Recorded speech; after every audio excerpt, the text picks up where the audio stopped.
ಮನೋಜ್. ನಾನು ಯುಕೆಜಿ ತರಗತಿಯಲ್ಲಿ ಓದುತ್ತಿದ್ದೇನೆ. ಮಾಡಿ ಮಾಡಿ ಕೆಟ್ಟರು ಮನವಿಲ್ಲದೆ, ನೀಡಿ ನೀಡಿ ಕೆಟ್ಟರು ನಿಜ ಅಲ್ಲದೆ, ಮಾಡುವ ನೀಡುವ ನಿಜ ಗುಣವುಳ್ಳದೆ, ಮಾಡಿಕೊಂಡ ನಮ್ಮ ಕೂಡಲ ಸಂಗಮದೇವ. ನನ್ನ ಹೆಸರು ಕೆ ಅಂಕೋಬ. ನಾನು ಯುಕೆಜಿ ತರಗತಿಯಲ್ಲಿ ಓದುತ್ತಿದ್ದೇನೆ. ತನವ ಕೊಟ್ಟು ಗುರುವನ್ನು ಒಲಿಸಬೇಕು, ಮನವ ಕೊಟ್ಟು ಲಿಂಗವನ್ನು ಹೋಲಿಸಬೇಕು, ಧನವ ಕೊಟ್ಟು ಜಂಗಮನ ಹೋಲಿಸಬೇಕು, ಕೂಡಲ ಸಂಗಮ ದೇವ ಜನವನ.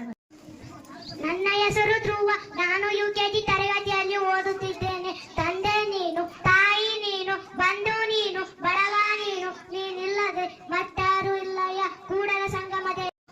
ಎಲ್ಲರಿಗೂ ಶುಭೋದಯ. ನನ್ನ ಹೆಸರು ಶಂಕ. ನಾನು ಯುಕೆಜಿ ತರಗತಿಯಲ್ಲಿ ಓದ್ತಿದ್ದೇನೆ. ನುಡಿದರೆ ಮುತ್ತು ಹಾರದಂತಿರಬೇಕು, ನುಡಿದರೆ ಮಣಿಕದ ದೀಪ್ತಿಯಂತಿರಬೇಕು, ನುಡಿದರೆ ಸ್ಫಟಿಕದ ಸಲಾಕಿಯಂತಿರಬೇಕು. ಧನ್ಯವಾದಗಳು.